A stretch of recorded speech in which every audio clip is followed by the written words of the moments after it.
Hello, dear viewers. Assalamu alaikum. I'm Engineer Mohammad Mizanur Rahman from our channel BASB Engineering Limited থেকে আমরা বনফিলিগুলির authorize agent বাংলাদেশের এটা বনফিলিগুলি active series ইনভার্টারের ধারাবাহিক সিরিজের ষষ্ঠম পর্বে আছি আমরা।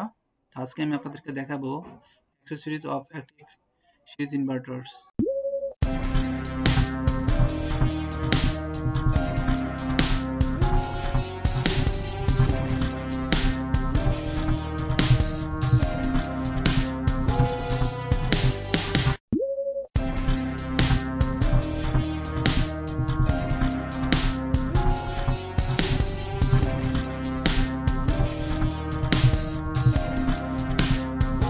সো অ্যাক্টিভ সিরিজ ইনভার্টারের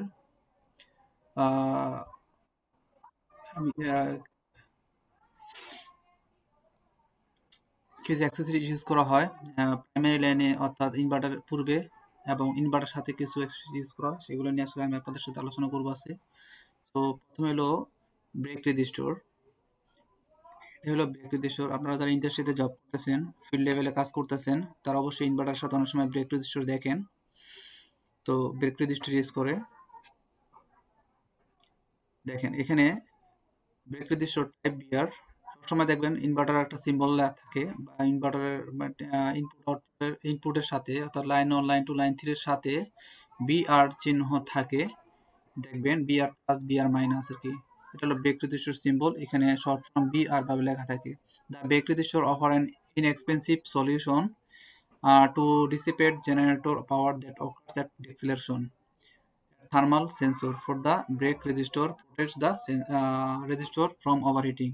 অর্থাৎ ড্রাইভকে ওভারহিটিং এর হাত থেকে রক্ষা করার জন্য আমরা অনেক সময় যেমন ড্রাইভকে অ্যাক্সিলারেশন এবং ডিসিলারেশন করতে হয় আমাদের, অর্থাৎ দেখা যাচ্ছে খুব দ্রুত রান করতে হয় এবং খুব দ্রুত মোটরকে অফ করতে হয়, অর্থাৎ আস্তে আস্তে অফ হবে এবং কতটুকু সময়ের ভিতরে অফ হবে। এই যে ডিক্সেলারেশন যেমন দেখেন এখানে লেখা dissipate generator, brake resistor offer an expensive solution, মানে খুব সস্তা সলিউশন দেয়। এই ব্রেক রেজিস্টরটা ইউজ করলে খুব খুব সহজভাবে একটা সমাধান পাওয়া যায়। সেটা হলো to dissipate generator power that occurs at deceleration. যখন মোটরটাকে অফ করা হয় ওই ডিক্সেলারেশনের সময়ে পাওয়ার জেনারেট হয় এবং এই পাওয়ার জেনারেটের সময় ইনভার্টারের ভিতরে যে রেজিস্টর থাকে থার্মাল রেজিস্টর, ওই রেজিস্টরটা কি হতে পারে, রেজিস্টর হিট হয়ে ইনভার্টার গরম হয়ে ইনভার্টার পুড়তে পারে বা বিভিন্ন ধরনের ঝামেলা হতে পারে আর কি। হ্যাঁ, তো এই এক্সটার্নালি ব্রেক রেজিস্টরটা ইউজ করা হয় যাতে আমাদের ড্রাইভটা ওভারহিটিং হাত থেকে রক্ষা পায়। যেমন এই thermal sensor for the brake resistor protects the sensor from overheat.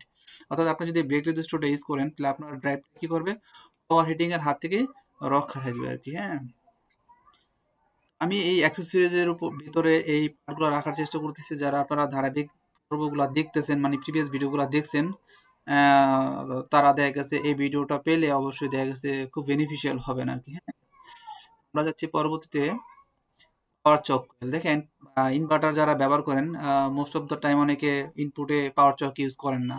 তো আমি বলবো যে 5.5 কিলোওয়াটের উপরে যে ড্রাইভগুলো আছে এগুলোতে আপনারা পাওয়ার চক ইউজ করবেন, line চকগুলা।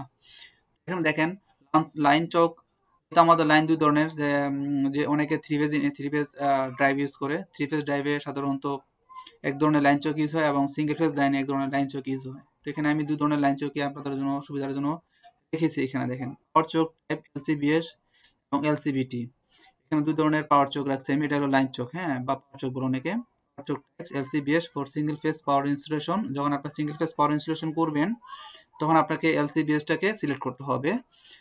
And LCBT for three phase power installation. যখন থ্রি ফেজ পাওয়ারকে ইনস্টলেশন করবেন অর্থাৎ থ্রি ফেজ মোটরকে রান করবেন তখন আপনাকে এলসিবিটি এই চক কয়েল বা পাওয়ার চককে আপনাকে ইউজ করতে হবে। এটা কি করে, এটা হলো ইনক্রিজ দ্য ওভার ভোল্টেজ। এটা increase the over voltage, over voltage প্রোটেকশনটাকে বাড়ায় দেয়।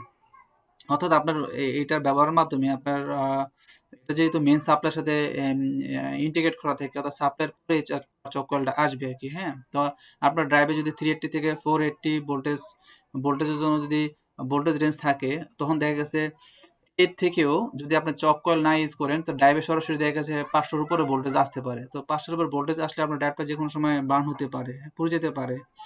তো আসলে এই ওভার ভোল্টেজ প্রোটেকশনের জন্য আপনারা পাওয়ার চক ইউজ করতে হয় আর কি। সাধারণত করা উচিত, অনেকেই জানে না, করে না, বাট এটা করা উচিত আর কি। হ্যাঁ, ওভার ভোল্টেজ প্রোটেকশনের জন্য আপনারা লাইন চক ইউজ করতে পারবেন। Of the inverter and the increase the system EMC. অর্থাৎ এটা ব্যবহার করবার একটা বেনিফিট আছে, সেটা হলো ইএমসি মিনস ইলেকট্রোম্যাগনেটিক কম্পাটিবিলিটি। আমি ইএমসি নিয়ে আর একটা নেক্সট ভিডিও করবো ইনশাল্লাহ, আপনারা ধারাবাহিক ভিডিওগুলো দেখতে থাকবেন, তাহলে আপনি ইএমসি সম্বন্ধে আরো ব্রিফলি বুঝতে পারবেন আর কি। হ্যাঁ, ইনক্রিজ দ্য সিস্টেম ইএমসি অর্থাৎ ইলেকট্রোম্যাগনেটিক কম্পাটিবিলিটি আরো বেড়ে যায় আর কি। হ্যাঁ, তারপর আমরা যদি যাই, দেখেন এখানে পাওয়ার ফিল্টার টাইপ এফটিবি, এখানে এটা হলো ইএমআই ফিল্টার। অর্থাৎ লাইন 1 লাইন 2 লাইন 3 পরে লাইন চক কয়েলে আসবে, লাইন চক কয়েলের আউটপুট থেকে ইএমআই ফিল্টার আসবে, ইএমআই ফিল্টার 3 ফেজ আউটপুট হয়ে ইনপুট এবং আউটপুট হয়ে যাবে হলো ড্রাইভের 3 ফেজ ইনপুটে। এভাবে আসলে মূলত, বা আপনি ইএমআই ফিল্টারের পরে আপনি এখানে ম্যাগনেটিক কন্টাক্ট ইউজ করতে পারেন, ম্যাগনেটিক কন্টাক্ট দেন এখানে যদি আপনি সুইচ মানে ম্যাগনেটিক কন্টাক্টের মাধ্যমে ড্রাইভকে অন অফের সিস্টেম করেন, অর্থাৎ দেখা গেছে ম্যাগনেটিক কন্টাক্ট অন হলে ড্রাইভ অন হবে, ওই সিস্টেম করেন, তাহলে একটা ম্যাগনেটিক কন্টাক্ট পরে দেন ড্রাইভ। এভাবে আপনারাকে সিকোয়েন্স অনুসারে ইনপুটকে সাজাতে পারেন, অর্থাৎ ড্রাইভের সেফটির জন্য আর কি। যেহেতু আমরা ড্রাইভ দিয়ে মোটর চালাবো, তো মোটর সেফটি এবং ড্রাইভের সেফটির জন্য আমাদেরকে এই জিনিসগুলো মেনটেন করতে হবে আর কি। হ্যাঁ, তো দেখেন এই power filter type FTB depending on the application boundaries, বিভিন্ন ধরনের অ্যাপ্লিকেশন অনুযায়ী দেখা গেছে এই ইএমসি ফিল্টারটা ইউজ করে বা ইএমআই ফিল্টারটা ইউজ করে। Certain EMC level must be cheap. অনেক সময় এটা করলে ইএমসি লেভেলটা অনেক সময় অর্জন করা সম্ভব হয়, যেটা আমি আপনাদেরকে বলছি যে ইএমসি নিয়ে আমি আপনার ধারাবাহিক একটা ভিডিও করব। ইএমসি মিনস হলো ইলেকট্রোম্যাগনেটিক কম্পাটিবিলিটি। তো এটা নিয়ে একটা লেকচার দিতে গেলে মোটামুটি 5-6-7 মিনিটের সময় লাগবে। তো আমরা এই ভিডিওতে এটা নিয়ে লেকচার দিব না, আমরা নেক্সট একটা ভিডিও এটার উপর করবো ইনশাআল্লাহ। তো the power filters are components to improve EMC behavior in a machine installation। অর্থাৎ এটা পাওয়ার ফিল্টারের মতো কাজ করবে। অর্থাৎ দেখা গেছে এটা যখন আপনার চক কয়েলের পরে ইএমআই ফিল্টার ইউজ করবেন, এটা কি হয় যে আপনার সাপ্লাই লাইনের উচ্চ ফ্রিকোয়েন্সির ভোল্টেজগুলোকে কি করে এটার মাধ্যমে রিডিউস করা হয়। এতে কি হয় যে লো ফ্রিকোয়েন্সি যে ঝামেলাগুলো এটা কমে যায়। এক নাম্বার 2 হইলো যে অনেক সময় দেখা গেছে আপনার আহ, উচ্চ ফ্রিকোয়েন্সি কি হয়, যেমন এখানে দেখা গেছে আপনার হাই ফ্রিকোয়েন্সি ইন্টারফারেন্স অনেক সময় কি বলে সরাসরি ডাইভে যাওয়ার পসিবিলিটি থাকে আর কি। অর্থাৎ এটার মাধ্যমে কি হয় যে ইএমআই ফিল্টার কি করে, filter out the high frequency interference. High frequency ইন্টারফারেন্সকে ফিল্টারের মাধ্যমে কি করে পরিপূর্ণভাবে দেখা গেছে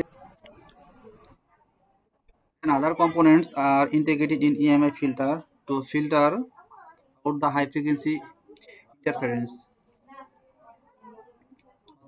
ইএমআই ফিল্টারের মাধ্যমে আউটপুট ফ্রিকোয়েন্সি উচ্চ হাই ফ্রিকোয়েন্সি যেটা আসে এটাকে ব্যাঘাত করানোর জন্য ইএমআই ফিল্টারটা ইউজ করানো হয় আর কি।